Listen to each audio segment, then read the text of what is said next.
Now let's dive deep into this big LGBTQ story for today. I'm Cindy Brown, and let's queer up lesbians and queer women.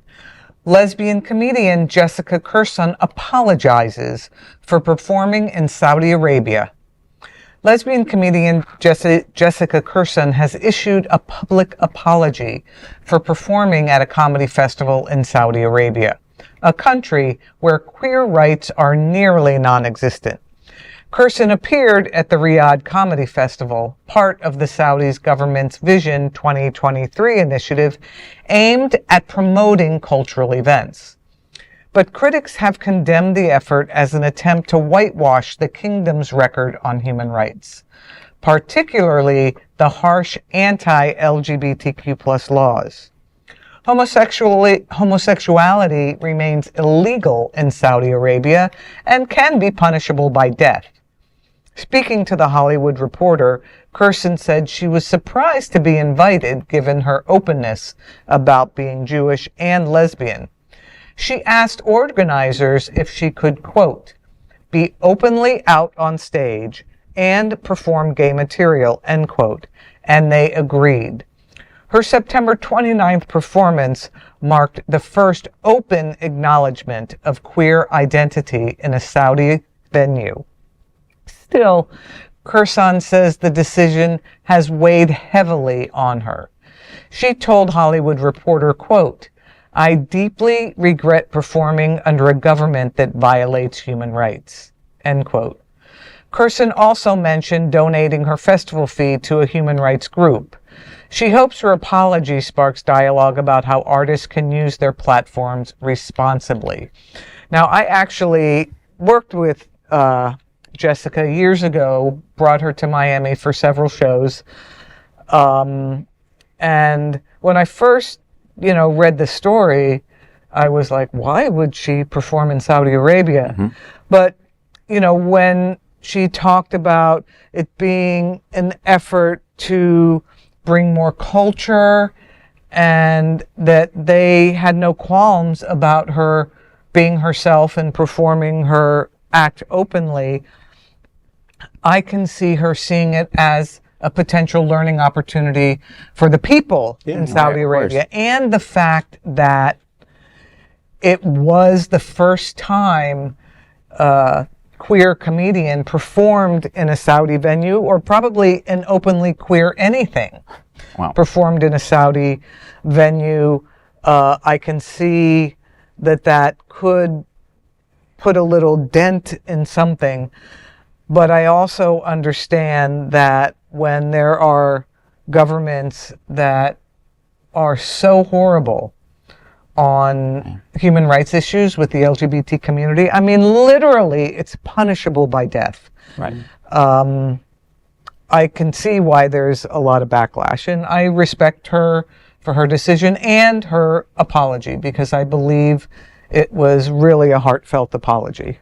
Yeah. And I assume that that the performance itself, though, was done with good intentions, goodwill. I'm not convinced that it was a terrible thing. It happened at some risk, because I'm sure she had a lot of protection. She was there officially, blah, blah, blah.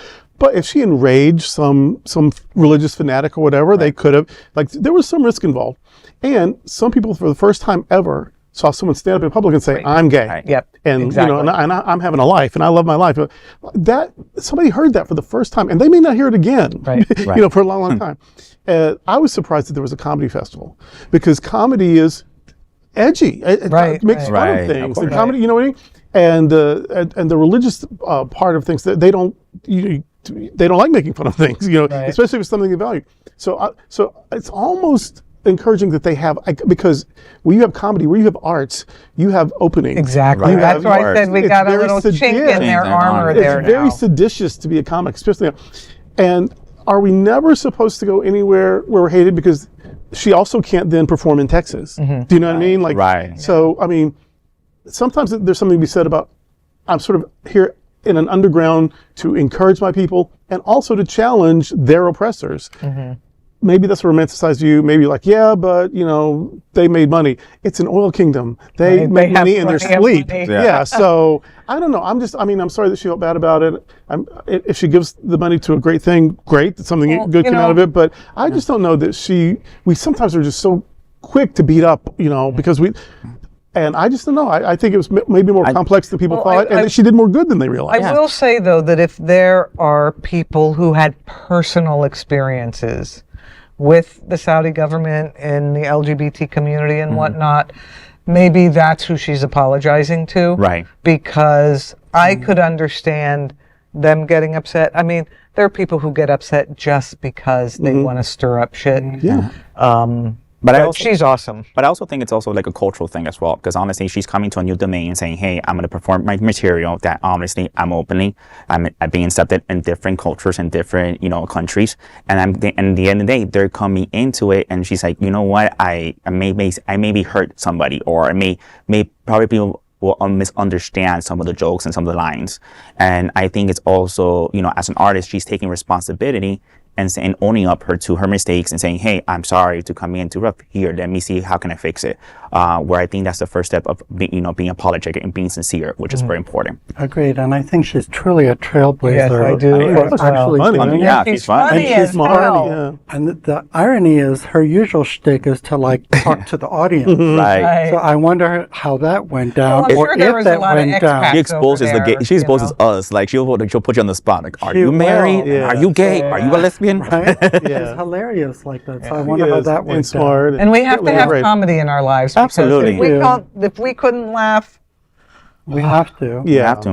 Yeah, it's a good thing she's doing. I just, for me personally, I am less offended that she performed in a place that hates us than I am about people who claim to love us, but then were praising Charlie Kirk after he died. exactly. Right. Yeah. And so I'm not going to mention any Chenoweth names or anything, but like I was more actually bothered and actually hurt by that Yeah. than somebody making a living pushing boundaries. Right. But we each have our own opinions, and for now, maybe from about 3.5 days, we can say whatever we want. We have freedom of speech for a minute longer, so we all good have our Lord. opinions. Oh Lord. And we'll talk about that in another show. But that is a big LGBTQ story for today. There's no other queer nonprofit media platform like this in the entire world. Support our LGBTQ stories by subscribing and sharing Queer News Tonight.